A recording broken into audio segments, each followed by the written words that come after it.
Garland's quickness just fouled on the drive. Well, guys, I truly don't even know what to say anymore. Another dominant performance by the Cleveland Cavaliers. They got everything they wanted against the Warriors in what was a revenge game for them, because we all know they got blown out by 40 the last time around in Cleveland, so they were looking to make things even, but nope, the Cavs absolutely dominated. Garland really kept the ship afloat in the first half, and then Donovan Mitchell took over and got super hot from behind the arc in the third quarter, and after that, it was pretty much wraps. This was one of the first times I've ever actually seen Steph Curry lose his composure, but the Cavs were just whipping the ball around the gym. The Warriors couldn't keep up, and you really could just see the youth, and you could see that Curry and Draymond are starting to get old. It's crazy how fast the times have changed, but man, the Cavs are playing some of the best basketball I've ever watched. So yeah, in this video, I'm going to talk about everything. Dean Wade was huge. He's super underrated. Sam Merrill hit a couple big threes. LeVert had a big game off the bench. There was just so much. But before I begin, I would really appreciate it if you would drop a like and subscribe. It only takes 5 seconds, plus you can always change your mind.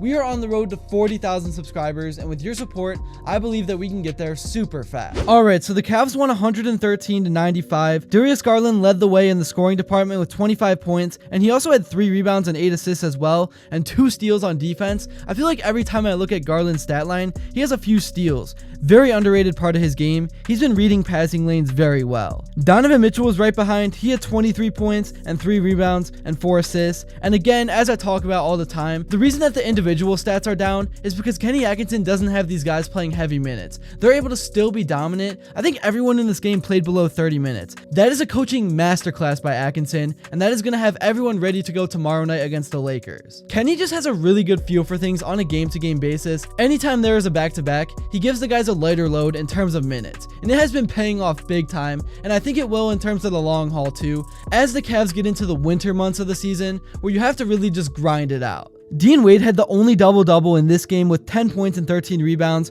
Jarrett Allen was 1 rebound shy, but again, he only played 24 minutes, so it doesn't really count. And he had a spectacular dunk that really put the nail in the coffin. This was definitely a sloppy basketball game by both teams, especially in the first half. You could tell that the Cavs hadn't played basketball in a few days because they were just miscommunicating a lot, especially on those cuts. They threw the ball away a couple of times, but they really adjusted coming out of the locker room in the second half. They pretty much played a flawless third quarter. And as Ty Jerome said in his interview after the first half, all they needed was for shots to go in, and they knew they would because they were creating good looks. And we saw it happen in the third quarter. They were unconscious. They almost got to 23s again. It would have been an NBA record. And honestly, if the starters played a normal amount of minutes, they would have got to 20. Would have been an NBA record, would have been cool. But again, this team was more focused on winning than any achievements. I thought Ty Jerome was big in this game off the bench, especially in the first half when the ball was just not going in the basket. I sometimes talk about how he is starting to come back down to earth, but then every now and then he reminds me why he is still a key part of what this team is doing. And I loved how once he got going, he started pointing at the Warriors bench. I know it was probably an inside joke because he was on the team last year,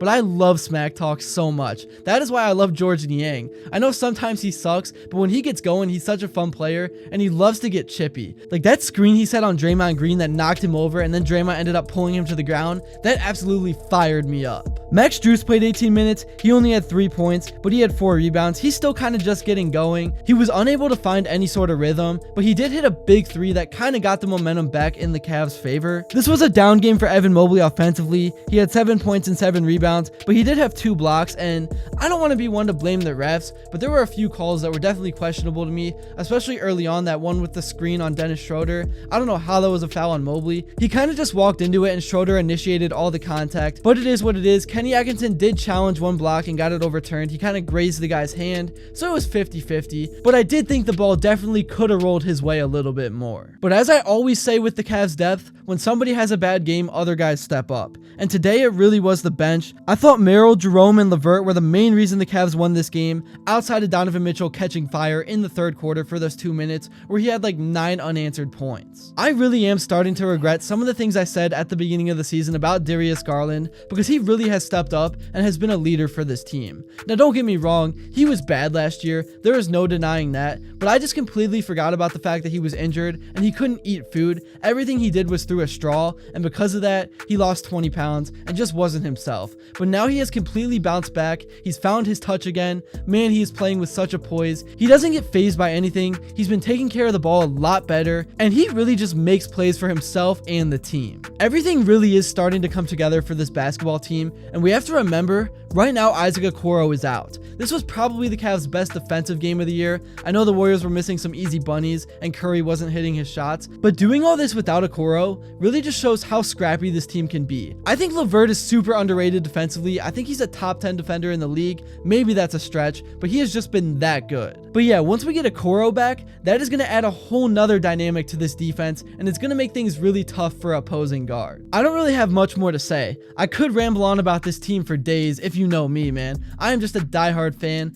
I've been there since day one. Well, I can't say day one. I know some of you guys are like 40 or 50 years old and you've supported them through it all, but I was definitely around during the Colin Sexton days, the Sexland days. Oh, that's so corny to say.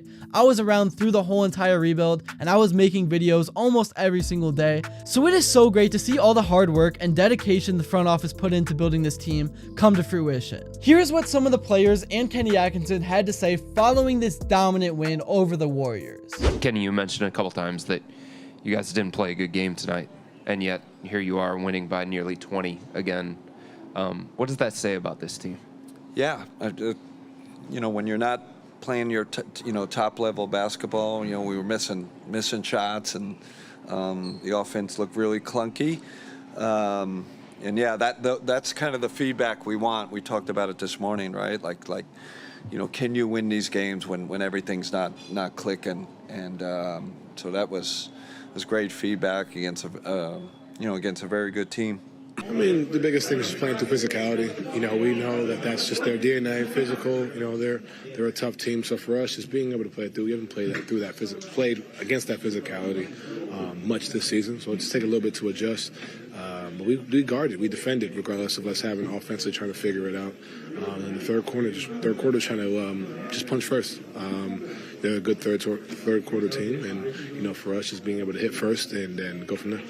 Another win streak. You've won 11 of your past 12. But Kenny talked about everybody has still the appropriate fear. Mm-hmm. What does that mean? It means you still respect whoever you're playing. Yeah, we're rolling, we're doing good things, but at the end of the day, no game is an easy game. Understanding that because we are doing what we're doing, we're going to get everybody's best shot every night. Understand we got to be prepared. We're not bigger than anything else. We got to continue to stay humble and stay who we are.